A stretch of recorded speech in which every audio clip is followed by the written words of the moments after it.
Bom dia, pessoal, tudo bem? Vamos aqui continuar nossa quarta live, a live número 4, onde a gente vai falar sobre a consciência familiar, a consciência da família, aqui no Núcleo da Consciência. Eu sou Nicolai Corsino e hoje a gente fala sobre a quarta etapa dentro da jornada da consciência do Núcleo. Lembrando que o Núcleo opera com as 7 camadas ou as 7 dimensões da consciência e as 3 forças que são necessárias em todo momento para que essa transmutação da consciência, para que esse desenvolvimento da consciência aconteça. Hoje a gente vai ter uma alteração bastante grande, né, na medida em que a gente passa o ponto de choque número 3, e quando vocês olham lá para aquela figura, que quem se cadastrou no site, né, do núcleodaconsciência.com.br recebeu a figura da jornada da consciência, você se dá conta que a gente atravessou o ponto 3, ou seja, ali entra uma força muito necessária, que é a força do amor.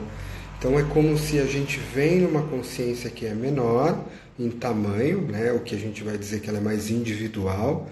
Então, dentro dessa consciência individual, nós operamos com 3 esferas, ainda com uma hierarquia da consciência, né? A consciência física, lá na consciência do corpo, onde a gente opera com as forças da natureza em nós. A consciência no coração, né? E nós falamos no dia 2, no vídeo que vocês receberam, sobre o coração mais sutil e o coração mais denso, e toda a jornada de espiralar da consciência para cima e para baixo. Ontem falamos sobre a consciência da mente, que em hierarquia no ser humano deveria ser uma organizadora, né, da consciência do coração e da consciência do corpo, assim como um cavaleiro, né, iluminado por Deus ou a serviço da sua intuição, pode sim cavalgar a força do corpo de forma bastante poderosa. E a gente viu como na maioria dos seres humanos, ou nós, como há uma inversão no próprio indivíduo dessas hierarquias, né? Então o corpo vem e acaba nos fazendo minotauros, né? Muito mais dominados pelas forças do sexo, as forças do poder social, as forças da autopreservação.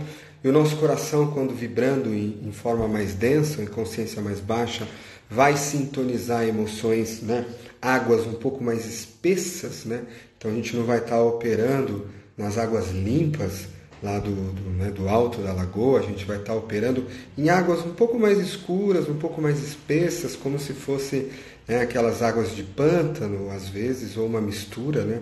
A gente pode imaginar a consciência do coração no mundo das águas, como indo das águas do pântano, lá embaixo, né, de fato paradas e criando as más águas, e quando vão sendo purificadas, subindo, atingem aquele lago limpo e claro no alto das montanhas, quase que como uma seda.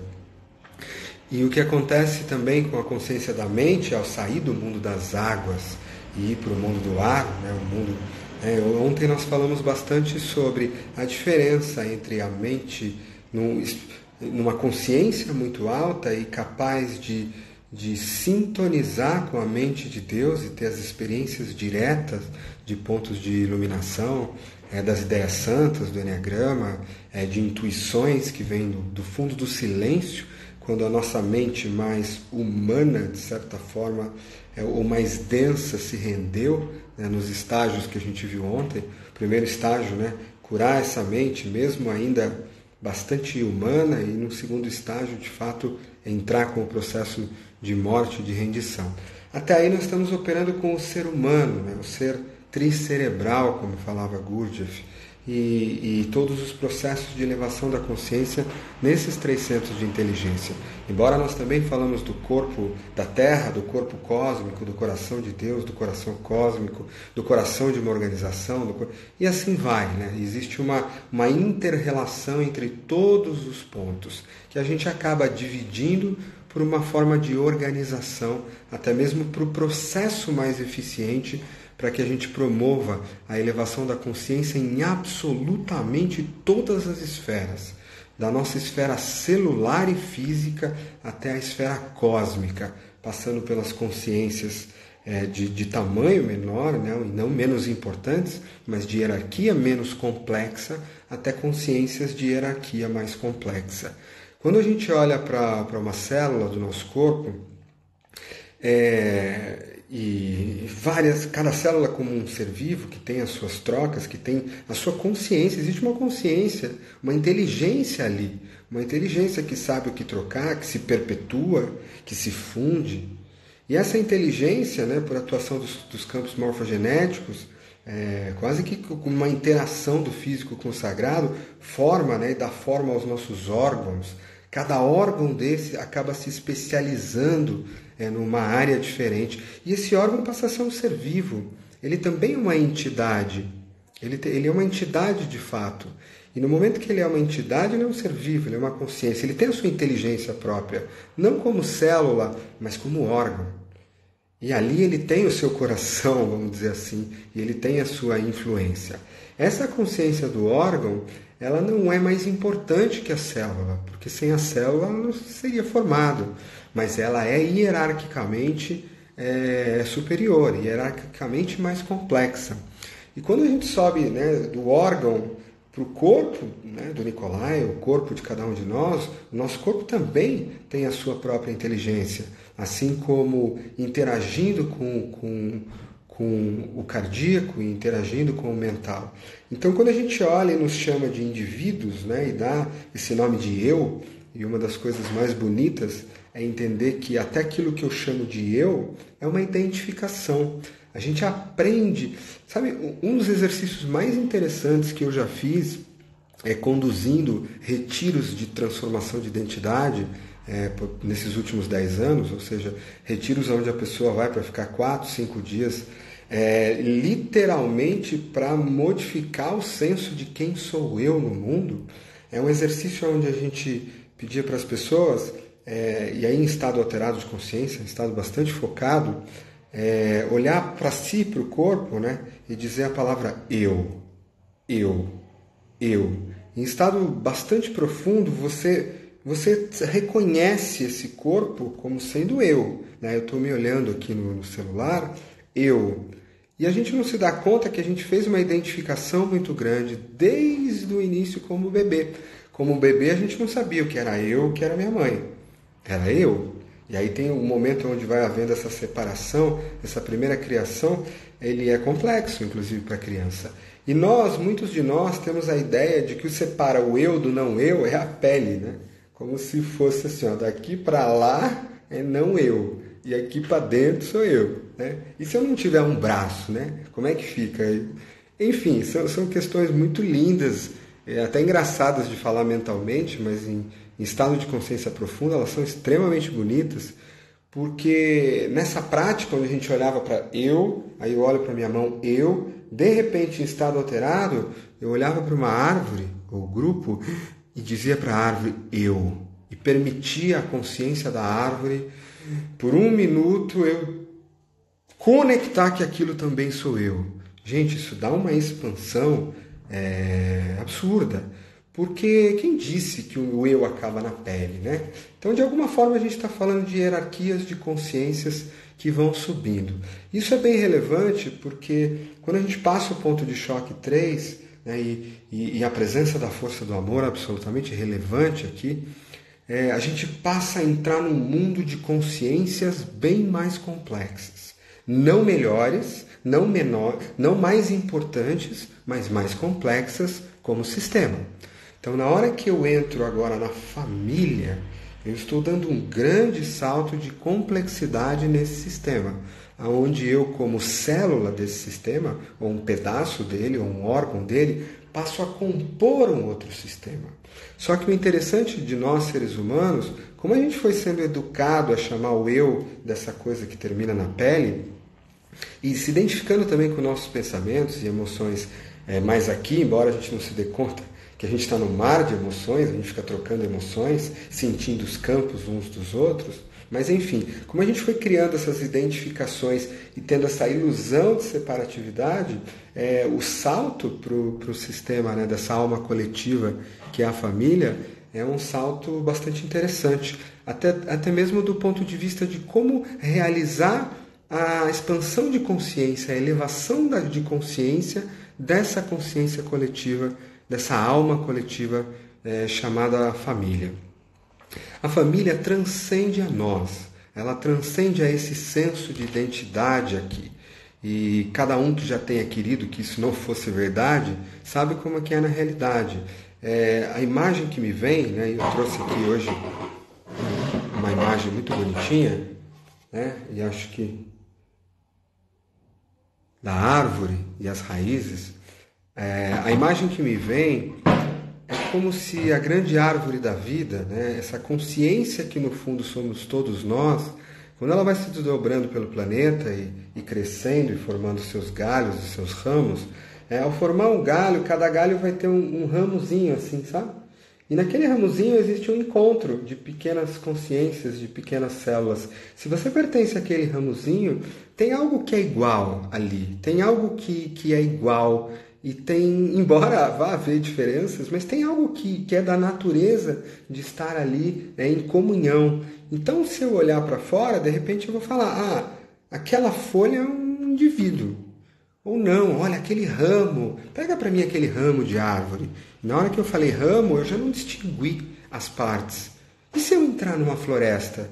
Será que eu vou falar, vamos entrar naquela floresta ou olha para aquela árvore só?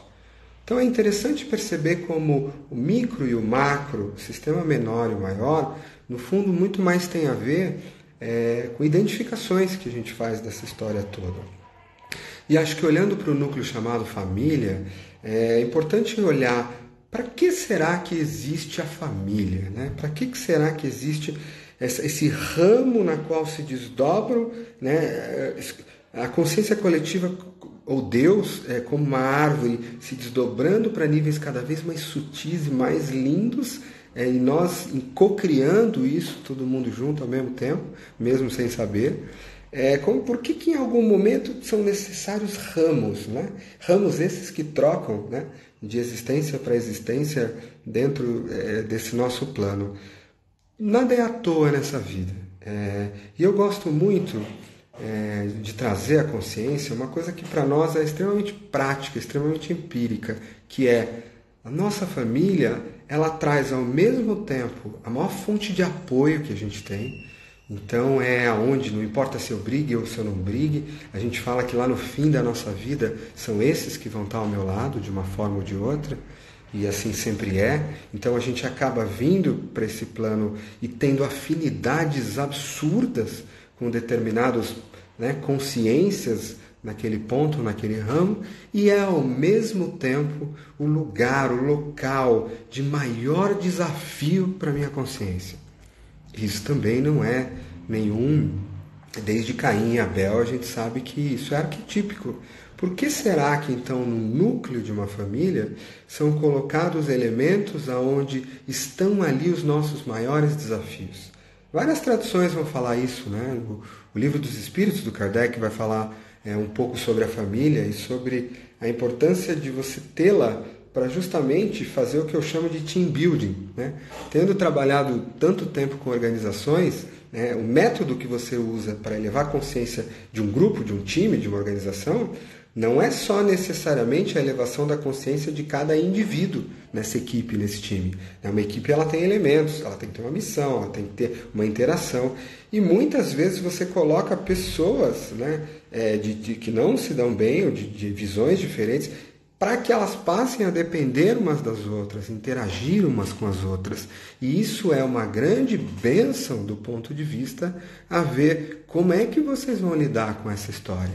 E aqui sem falar especificamente de um livro e nenhuma religião, todas elas são belíssimas e contam a mesma história de formas diferentes, mas entender que na medida em que existência após existência você ainda precisa se desafiar profundamente em questões como perdão, em questões como grandes violências, em que você é colocado para coexistir, para conviver, para fazer essas coisas junto. E muitas vezes o que a maioria de nós vai fazer é procurar sair daquele núcleo por ter todas as desavenças necessárias ali, embora estejam ali pontos talvez dos nossos maiores desafios. Eu costumo dizer que a nossa última fronteira é do ponto de vista do nosso desenvolvimento psicoespiritual, com grandes, mas é importante entender, nada é à toa. Dependendo da vontade que você tem de fazer o teu trabalho de crescimento psicoespiritual, saiba que na vida nada é por quê, tudo é para quê. Para que isso foi colocado na minha história? Para que isso foi colocado para mim? A família é um ser coletivo. Então, se a gente imaginar ela como um indivíduo, vamos pensar na espiral da consciência, né? É possível a gente ver famílias que têm uma consciência mais alta. Elas têm, você ao se aproximar daquele ser, né, vamos dizer assim, existe uma harmonia entre os elementos maior e inclusive uma ressonância com locais, famílias diferentes, posicionadas de forma diferente. Há famílias que têm uma quantidade de autoconhecimento maior do que outras. Há outras famílias que não têm. Há famílias que têm uma quantidade de empoderamento. Há famílias que têm uma quantidade geral de felicidade e bem-estar maior do que outras famílias. Assim como fica muito claro que há famílias que têm dores muito profundas, carregadas de geração a geração, muito maiores que em outros lugares. Então é importante a gente entender que nesse campo quântico, nesse campo energético, nesse ser vivo que tem corpo, que tem coração e que tem mente, a gente poderia operar nos 3 centros de inteligência da família, se a gente for capaz de ressoar e sentir, né, e os consteladores sabem muito bem disso, a gente vai conseguir entrar em ressonância com o coração daquela família, com a história daquela família, com a capacidade dela de ir para um caminho ou para outro. E aí aproveitar para agradecer sempre e honrar, principalmente nesse tópico número 4, a consciência familiar, a todos os consteladores, em especial aí Albert Hellinger, que mantém-se presente em espírito, por essa bênção maravilhosa que é essa coletivização da constelação e de desejo do fundo do meu coração que isso chegue em cada família do planeta. E falei isso ontem, antes de ontem, tenho um sonho e acredito que em breve cada família vai ter um constelador dentro de casa, cada escola, cada lugar. Que bênção! Então é sempre fazer essa honra, né? E a beleza de olhar sempre para as ordens do amor, para as forças do amor, para as leis do amor, e entender que sim, dependendo do nível de consciência de cada família, mais alto ou mais baixo, o senso de pertencimento vai ser maior ou menor, o respeito à ordem da hierarquia, o equilíbrio entre as partes e o assentir a vida de alguma forma. E esse é um campo belíssimo e talvez a ferramenta mais central na minha observação para a cura sistêmica desse campo. Embora cada uma das partes deste campo também precisa das suas curas individuais. E aí é uma questão muito interessante que vai ser diferente de fato a gente trabalhar na elevação da consciência de uma família inteira como uma ressonância em grupo, como um ser coletivo, versus a elevação da consciência de uma pessoa dentro daquela família. São coisas diferentes, né, dessa alma que se desdobra. Eu gosto muito e uma das coisas que eu vejo muito acontecer com os meus alunos ao longo dessa década o que acontece, né? Sendo um ser coletivo formado por partes, essa família também tem uma ressonância. Então, as pessoas que compõem esse núcleo, de uma forma ou de outra, elas estão vibrando numa frequência que não é tão diferente assim.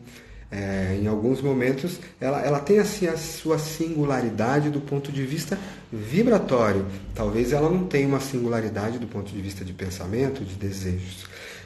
E quem não viu isso, né? Que buscador que não viu isso? Quando um desses elementos, uma pessoa dessa família, às vezes cai num processo de elevação da consciência e cai lá nos retiros e começa a fazer sua psicoterapia e começa a fazer seu trabalho pessoal e as suas curas todas, o que a gente percebe nesse núcleo é que uma de suas partes, ou seja, uma das pessoas, começa a aumentar o padrão vibratório.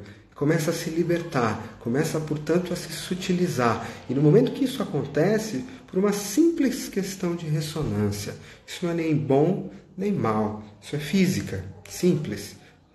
Ele começa a, portanto, sair daquela frequência. E aquela pessoa começa a mais e mais se sentir como não sendo parte daquilo, ou se estranhar. E quem de nós buscadores não sentiu isso?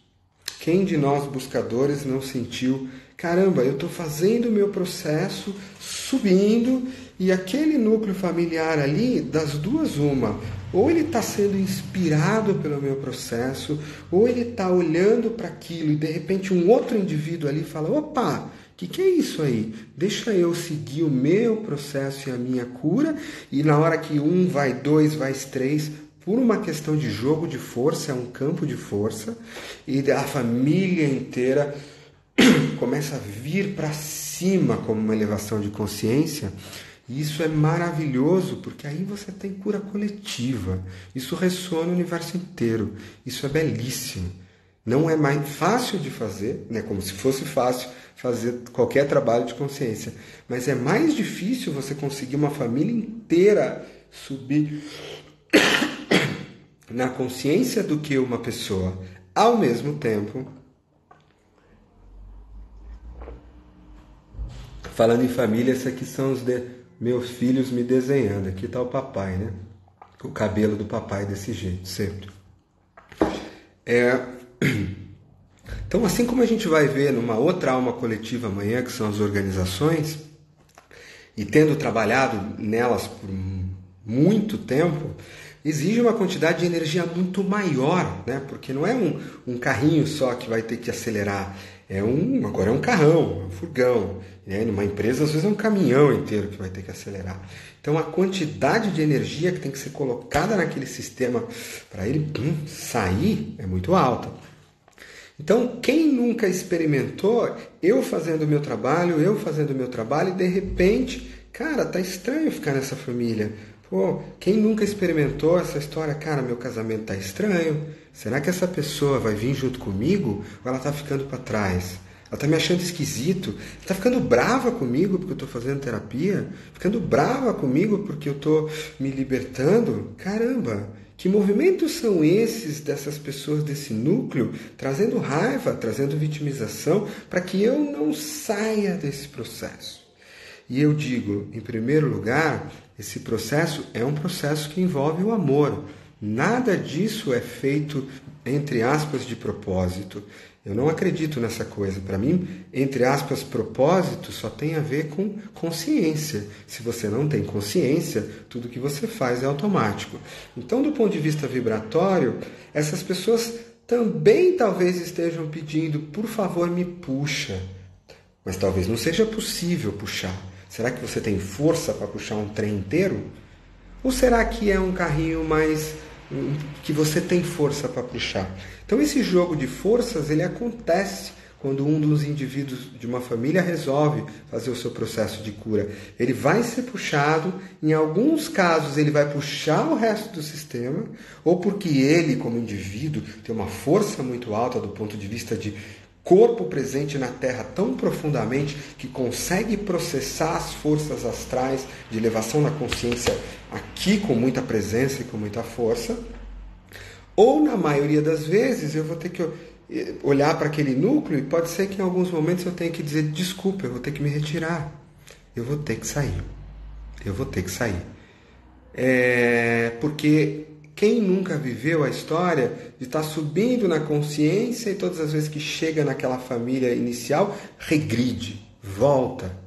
Parece que é puxado de volta. Estou querendo ter uma vida nova, sair da reclamação, pensar de outro jeito. Estou indo, mas eu entro aí, volto para aquele padrão antigo. Aquele sistema é um ser vivo. Ele também tem inércia. Ele quer ficar onde ele está. Se você é aquele que está bagunçando o sistema, haverá reação. Isso faz parte. Lembrando que aqui a gente está falando só da família, né, do ponto de vista das pessoas que estão habitando o veículo físico, tá bom? Porque lembra que em volta de cada família, em cada pessoa, tem dezenas, centenas de consciências que não estão habitando um veículo físico e que estão absolutamente envolvidas na mesma dinâmica. E muitas vão querer ali manter o status quo, inclusive nos planos não físicos e por aí vai. Então, percebe que é uma coisa muito maior, e aí não é à toa que a consciência familiar está no ponto 4, porque a presença do amor aqui é muito grande. A gente vai ter que entrar com uma carga de amor enorme, né? Entrar com uma carga de perdão enorme, uma carga de resiliência enorme. Porque ou você puxa ou você é puxado. Agora, será que vai ter alguém ali dentro que vai resolver puxar junto? Nossa, agora são dois para puxar. Que legal, acho que agora vai, hein? Ou será que vai haver uma cisão? Porque também pode. Lembra que o livre-arbítrio é uma lei fundamental do universo. É possível que essas consciências aqui escolham permanecer onde estão? Claro que é. E Deus, como licença poética, ele vai dizer o seguinte: você é feito à minha imagem e semelhança. Eu vou te dar o poder da escolha. E entenda-se, eu vou subir essa palavra escolha níveis acima e vou dizer consciência. Só escolhe quem tem consciência. Ninguém escolhe sofrer. Sofre quem não tem consciência. Ninguém escolhe doer para sempre. A gente fala, nossa, caramba, aquela pessoa está escolhendo ficar... Mais ou menos, para você escolher você tem que ter consciência. Mas talvez num nível profundo. Lembrar que ela está sendo influenciada também por uma série de forças que não estão no plano físico. Então, assim, a gente está trabalhando com um monte de gente, né? Então, esse salto exige uma potência, uma quantidade de energia, um remar contra a maré, que não é mais desse indivíduo, ele tem que ser coletivo. Embora esse indivíduo possa inspirar, possa puxar, possa se tornar cada vez mais forte, possa lidar com a dor e com a resiliência e com o amor de às vezes puxar e às vezes ver quem ama em sofrimento. Quem nunca participou disso no processo dos buscadores, né? Aquela família, ela é um espírito coletivo, ela tem também o seu livre-arbítrio, ela pode escolher. Talvez o espírito coletivo dessa família escolha se curar e subir, talvez o espírito coletivo dessa família escolha permanecer, e nada tem de errado com isso, são apenas escolhas têm consequências. Acho que se eu resolvo plantar mamão, é importante eu olhar para a terra depois que chover e esperar a colheita de mamão. Essa é uma lei fundamental de causa e consequência neste plano. Então não há errado, não há ruim nem bom. O que causa sofrimento é eu plantar mamão, louco para comer melancia. E aí o que vai acontecer é que eu vou, de certa forma, ter um problema com a questão da causa e consequência. Então nós, como indivíduos que vamos atuar na elevação da consciência da família, gente, hoje tem bastante coisa para falar, tá? Então, acho que a gente vai acabar continuando. A gente entra numa questão coletiva, vai bastante coisa legal aqui pra gente. Então, a gente como indivíduo, quem não teve que exercer a paciência? Né? Porque às vezes, para nós buscadores, você vai fazer forças de elevação de consciência daquele ponto, mas outros pontos não vão fazer essa força. E aí você vai querer, às vezes, puxar na base da liderança, da força da liderança, mas às vezes você vai ter que exercer a força do surrender, a força da resiliência. Tem coisas que não vão estar na tua mão. Não tem jeito. E aí quantas vezes você tem que esperar meses ou anos para que haja uma abertura, ou às vezes até existências. E aí você vai praticar o quê? A amorosidade. O amor de aceitar a escolha que cada um faz, mesmo isto envolvendo formas de dor ou formas de estar preso. Né? Amar, de certa forma, amar de verdade, é aceitar inclusive a não mudança. Não quer dizer que essa é a minha escolha. E pode ser que a não mudança envolva separação. Mas amor e estar junto não é necessariamente a mesma coisa. Nós somos colocados juntos de uma família, muito mais porque isso é útil porque vai envolver os nossos processos de cura.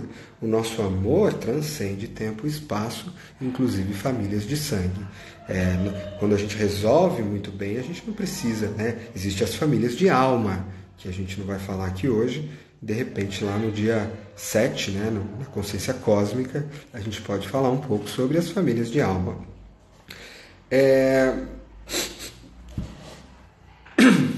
Então, quem nunca puxou o processo de consciência numa família, ou foi puxado e não teve que lidar com a sensação de não pertencimento, não teve que lidar com a sensação de rejeição, não teve que lidar com a sensação de incompreensão.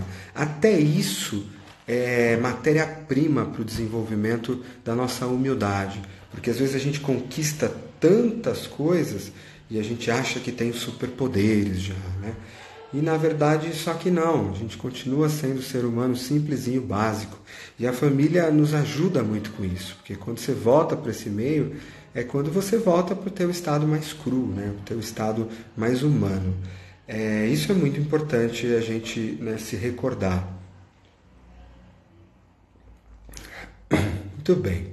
Olhando ainda para a questão do núcleo familiar, como um ser coletivo, eu vou entrar agora num dos pontos, um dos pedacinhos desse ser coletivo, que é muitas vezes a parceria, ou o casal, o pai ou a mãe. E aqui eu vou falar como pai e a mãe, homem e mulher, mas isso engloba todas as formas de parceria e amor, todas elas muito bem-vindas, apenas como explicação.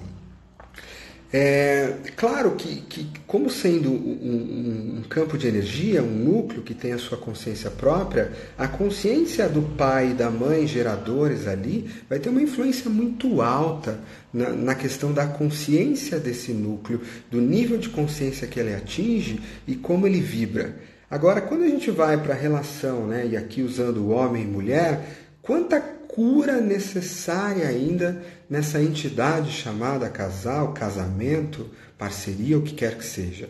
E aí a gente precisaria abrir esse espaço e dizer que não há cura dessa entidade chamada família se não houver a cura dessa entidade chamada parceria ou casamento. E aí a gente vai entrar em questões como, né, dinâmicas de masculino e feminino, curas necessárias nos instintos sexuais dominantes, no qual, se eu não tiver curado o masculino e o feminino dentro de mim, aqui, tanto no homem quanto na mulher, eu vou estar operando em rejeição, em carência energética do outro, e essa carência energética vai me trazer para uma fusão com o outro, e a fusão com o outro não é bom para a consciência, porque é inconsciente.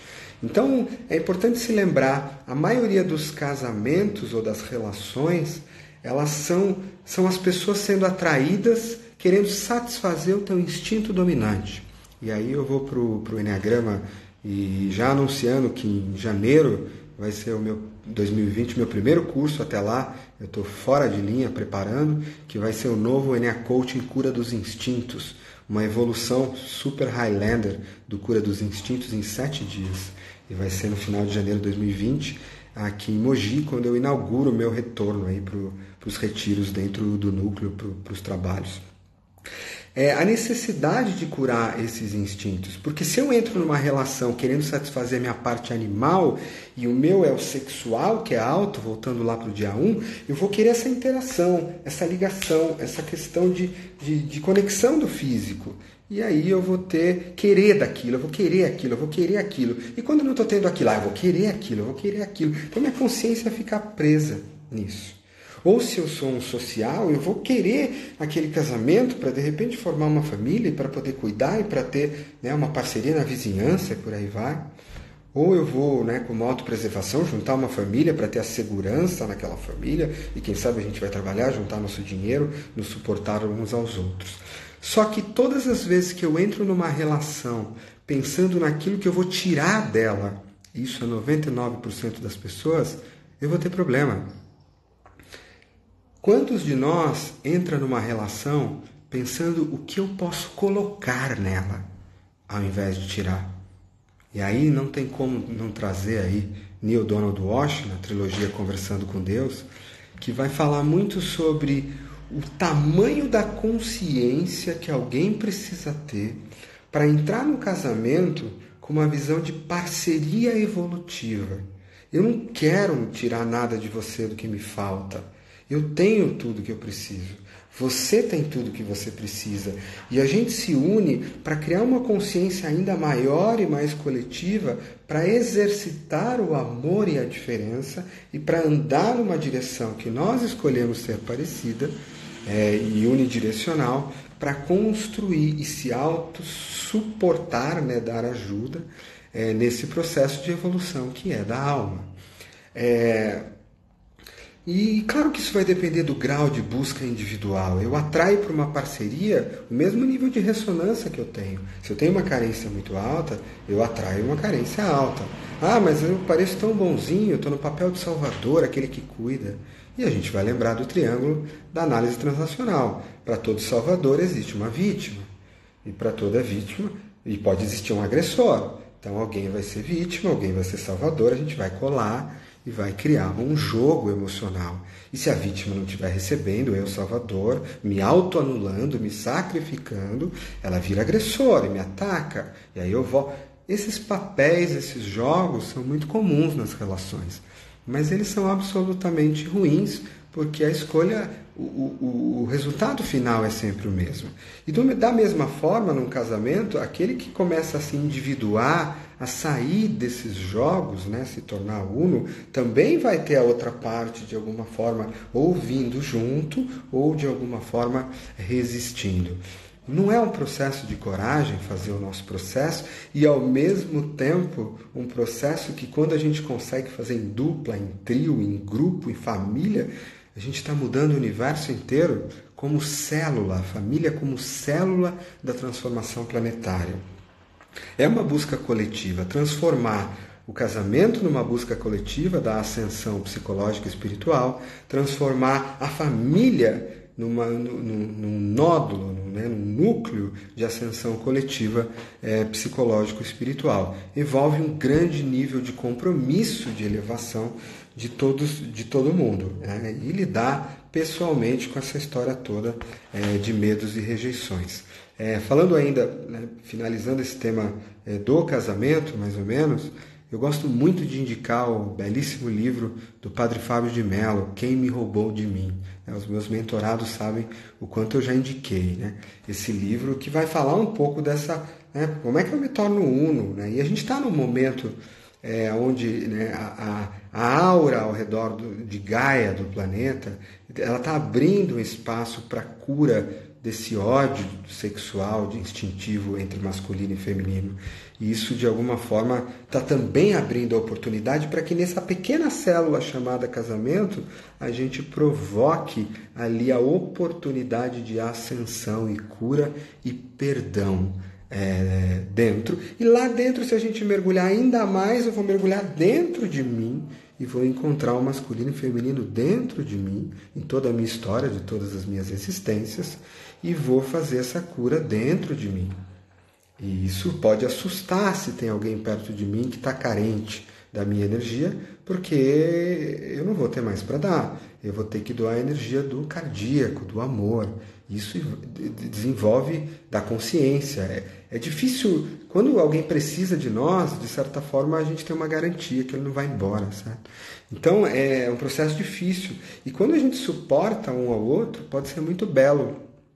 Eu tenho uma alegria muito grande nesse momento da minha vida, com a minha esposa Thaís, que está junto aí na Libélula, no núcleo da consciência, nos processos, fazendo o trabalho dela, da gente discutir o nosso processo de elevação da consciência, ela com o caminho dela, eu com o meu, e que lá atrás algumas vezes se afastou nessa busca, e que hoje é tão bonito, tão legal, e é uma bênção que eu tenho que reverenciar profundamente. Acho que é interessante a gente olhar também que nesse espelho, nessa harmonia, quando a gente fala dessas relações, é claro que aqui a gente está falando de um casamento, mas a família, existem múltiplas formas de família. Famílias que são de segundo casamento, de terceiro casamento, de 2 homens, de 2 mulheres, de 3. E isso tudo é mais eu falando como forma de exemplo, pegando uma forma. Lembrando que a relação entre 2 pessoas, ela não precisa ser, entre aspas, eterna. O estar junto, sabe? Na maioria das vezes, aquilo que a gente chama de paixão ou de atração, ele tem uma função cósmica kármica. Eu sou atraído por algo que eu ainda não resolvi. Então, quanto maior a minha paixão, maior o meu BO para ser resolvido, maior problema. É para isso que serve. Você tem um problema para resolver, eu como Deus sou muito inteligente. Vou botar um GPS aí dentro de você que vai atrair exatamente o que você precisa para você curar. Olha que lindo. Você tem um GPS interno de autodesenvolvimento. Só que às vezes a maioria de nós não cura isso e vai repetindo o alarme em vez de fazer a cura que necessita. E o interessante é que quando eu curo isso, diminui essas atrações assim, né? E aí, caramba, mas como que eu vou escolher então? Aí eu vou ter que escolher num patamar superior. Eu vou ter que começar a trabalhar o cardíaco e fazer escolhas conscientes, sabendo do óbvio. Nós não precisamos de ninguém. Nós teríamos condições de montar parcerias com diferentes pessoas durante uma existência. E às vezes é isso que é esperado.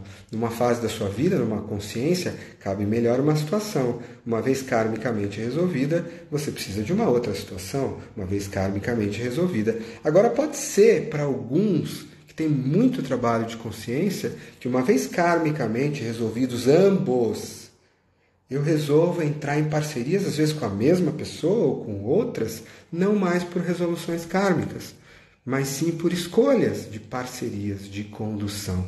E isso é uma bênção, gente, raríssima, belíssima. E eu posso dizer que eu tenho vivido bastante dela e é uma novidade belíssima aí dos últimos anos. Então olhar para isso, que de qualquer forma toda relação é finita. Uma hora esse corpo vai morrer e o outro também. Numa próxima existência provavelmente serão outros os pontos, né? Olhar, transcender essa coisa do dois para uma coisa multidimensional, multiexistências, multividas. É entender a função dessas coisas para que a gente faça as nossas parcerias através do amor.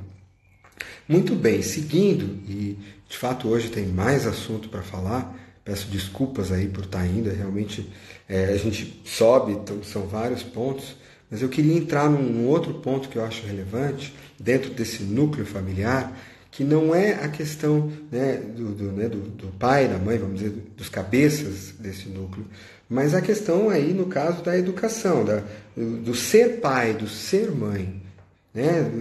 Isso é absolutamente fundamental também na elevação da consciência desse núcleo que como família vai espiralar para cima. Gente, pelo amor de Deus, como que se pode ainda nesse planeta, nós, eu falo por mim, ao presente, não sermos educados para sermos pais, não sermos educados para sermos mães? Gente, isso é muito sério. Nós estamos falando da função mais absolutamente importante na nossa vida e chega e vai. Eu sou pai agora, sou mãe agora. Nenhum lugar da escola me ensinaram a fazer isso, ninguém me deu ensino e treinamentos do ponto de vista de ferramenta, de estrutura emocional, de responsabilidades. Eu não tive coach, não tive mentor, não tive nada. Quanta coisa ruim quanta coisa de pouca utilidade a gente aprende na escola e quanta coisa fundamental a gente não aprende. E aí não tem como eu não lembrar também de uma passagem, citar do livro Conversando com Deus, no livro 3, onde ele fala uma coisa que há muitos anos, quando eu li, me bateu profundamente, que é o ser humano, nesse plano, no nosso planeta, o corpo do ser humano, ele atinge uma maturidade física que dá a ele a capacidade de ter filhos com 14, 15, 16 anos. Mas ele dá uma maturidade psicológica e espiritual para o ser humano, e olhe lá, só pelos 40, 50 anos de idade, quando se faz um trabalho. Alguns nunca vão chegar lá, né? E olha que interessante, você tem um corpo físico que pode ter filho com 14, 15, e um corpo emocional, psicológico, que talvez se fizer um bom trabalho, poderia fazer isso com 50. E aí o que acontece? São crianças cuidando de crianças. Crianças que ainda possuem uma criança ferida interna absurda, de repente tendo a responsabilidade de fazer mentoria de espíritos, de consciências, de seres humanos, de coletividades, as quais eu mesmo ainda não fiz comigo. Então é fundamental, gente, que a gente traga para a consciência de todas as escolas infantis, que as criancinhas, no ponto certo, aprendam a ser filhos como aprendam a ser pais, que a gente traga esse tema para a educação do adulto simples. O colegial devia ter isso, porque um colegial não tem esse tipo de coisa.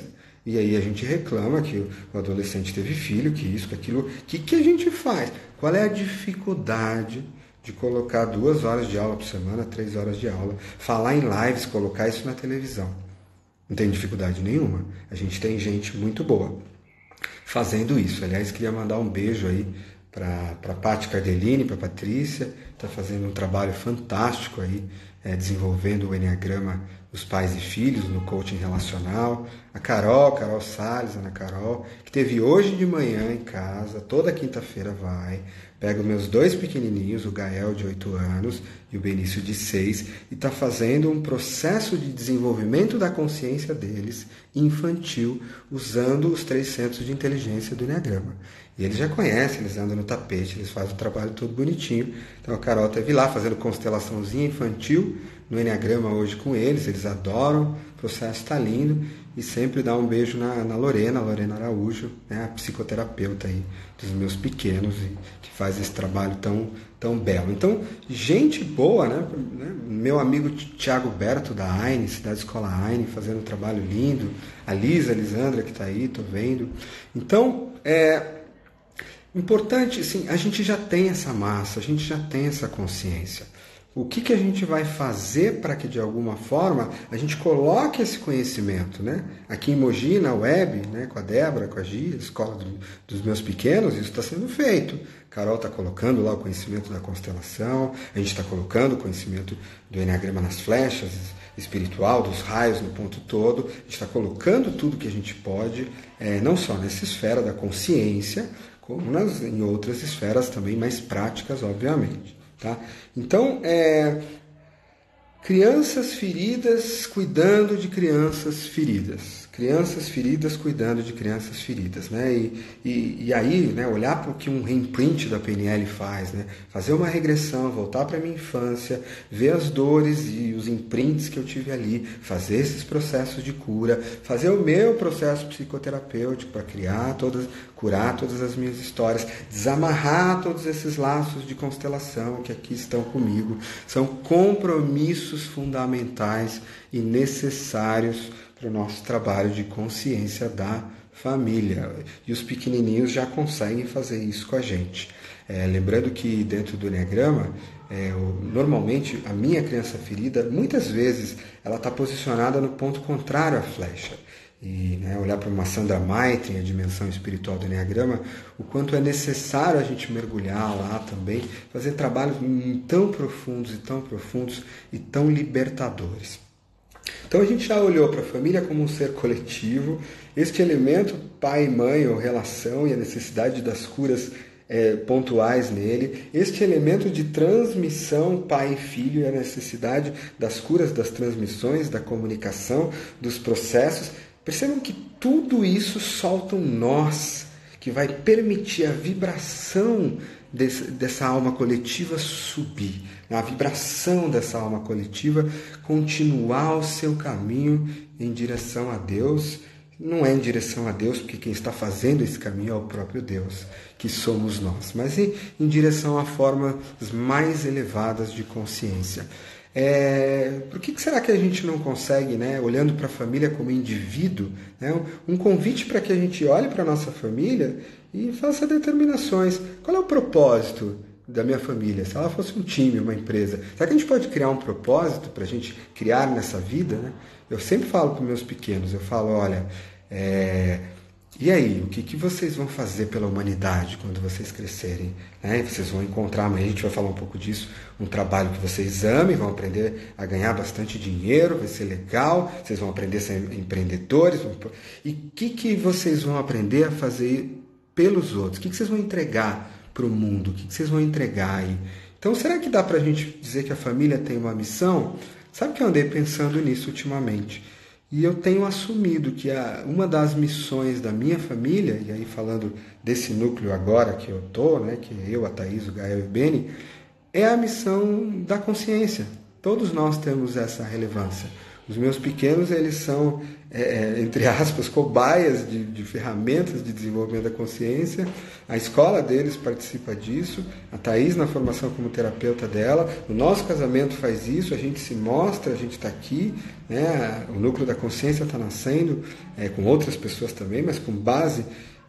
e a nossa vontade de ser, né, uma família feliz, harmoniosa, lidar com as nossas dificuldades, os dias que eu tenho vontade de jogar meus filhos pela janela, que eu tenho mesmo, os dias que eu me curo disso, e todas essas coisas absolutamente humanas que se traz isso para a gente. E eu tendo a achar, eu sou filho de 2 professores, né? Que talvez a missão da minha família, não existia lá atrás, né? Os sobrenomes não eram dados pela, né, Schumacher, a família do sapateiro, família do... Eu acho que na minha família existe uma veia de cura, de ensino, uma família de despertar da consciência, e eu adoro assumir como missão nossa. Essa missão não é minha, essa missão é nossa. Expansão da consciência, felicidade, equilíbrio, e é isso. Lembrando que um outro elemento é que tem famílias que nos fazem bem, não tem? Então não tem lugares, casas que você vai que te fazem bem? E acho que isso que é interessante também a gente olhar. Às vezes a gente consegue sentir, né, a ressonância de uma determinada família que tem um nível de consciência mais alto, e é gostoso estar perto delas. E aí a gente olha ramos e ramos da árvore, de repente famílias se associam, famílias se visitam, para que juntas apoiem umas às outras numa comunidade, num organismo ainda maior de elevação da consciência. Identifique quais famílias te fazem bem. Quais famílias fazem bem à tua família? Você tem estado junto delas ou você não tem estado junto delas? Então, queria colocar isso. Estou aqui com o Gustavo, está aí do outro lado, sabe quanto as nossas famílias se apoiam. O Aju está aí do outro lado, Michel, e quantas nossas famílias podem ter sido irmãs e parceiras nesse processo de desabrochar da consciência. E isso é muito belo, isso é muito belíssimo. E eu sou muito grato por isso e reconhecer toda essa história. É uma cura coletiva do ser, do menor para o maior. E outra coisa interessante, pessoal, só para ir para a finalização, os seres de uma família, o lar de uma família, a casa física onde ela é sustentada, ela também tem um preço bastante importante, um valor bastante importante. Como a gente não opera só no mundo físico, é legal você ter uma casa com um bom portão para te proteger dos assaltos e do mundo que está violento, mas essa também é uma casa astral, e você também está tendo ataques e violências e um monte de outras coisas do mundo não físico. Então ter pessoas de consciência alta no mesmo lugar comungando também vai criar um espaço físico e não físico de proteção maior, de luz maior, que numa questão de ressonância vai ajudar todo mundo a crescer ali e vai ajudar e fornecer segurança e proteção para todo mundo. Então a importância também de cada indivíduo ali. Se eu tenho um indivíduo que está fora de frequência, ele vai entrar ali para dentro, ele vai bagunçar aquilo. Claro que não saia daqui, porque eu vou ter que exercitar o amor, porque ele sou eu, e enquanto todos não se curarem, eu não finalizei o meu processo. Mas há métodos para se fazer, às vezes, um depois do outro. Nem sempre a gente consegue fazer tudo numa existência só e não cabe a nós também. Então, que a gente possa trazer o tema da consciência para o centro do propósito da nossa família, para o centro da nossa discussão, para o centro da nossa conversa. E é esse o meu pedido, e esse é o meu chamado para que a gente faça isso, cada um do seu jeito, agora, já, usando seus celulares, suas redes sociais, usando, enfim, o que tiver à mão para que isso aconteça. Pessoal, esse foi o nosso dia 4. Dentro da jornada da consciência, do núcleo da consciência, a gente evoluiu no dia 1 para a consciência do corpo, dia 2 para a consciência do coração, dia 3 para a consciência da mente. Entramos no mundo coletivo hoje, consciência familiar. E as forças, né, da liderança, do amor e do surrender. Amanhã espero todo mundo às 3 da tarde para a consciência organizacional, um dos temas que eu mais tenho trabalhado nesses últimos 15, 20 anos. Esperem um trabalho lindo, bonito também. E lembrem de se entrar lá no www.nucleodaconsciência.com.br para a semana que vem receber o e-book e para a semana que vem receber uma série de novidades. Peço também bastante paciência ainda com a nossa logística. A gente está começando o Núcleo da Consciência. Ele é um bebê que nasce forte, que nasce grande, que nasce fazendo um chamado e já dizendo: eu não vou ser único, eu quero ser uma rede, eu quero estar junto com todo mundo, eu quero estar aberto, eu nasço de forma coletiva, não é o Nicolai. E ainda assim, no começo, a gente vai ter coisas para ajustar aqui e ali, enfim, nas respostas, nas datas, nos momentos, e por aí vai, tá bom? Um grande beijo para todos vocês, nos vemos aí amanhã para o trabalho, né, no ponto 5 de consciência organizacional. Um grande beijo aqui do Núcleo da Consciência para todos vocês.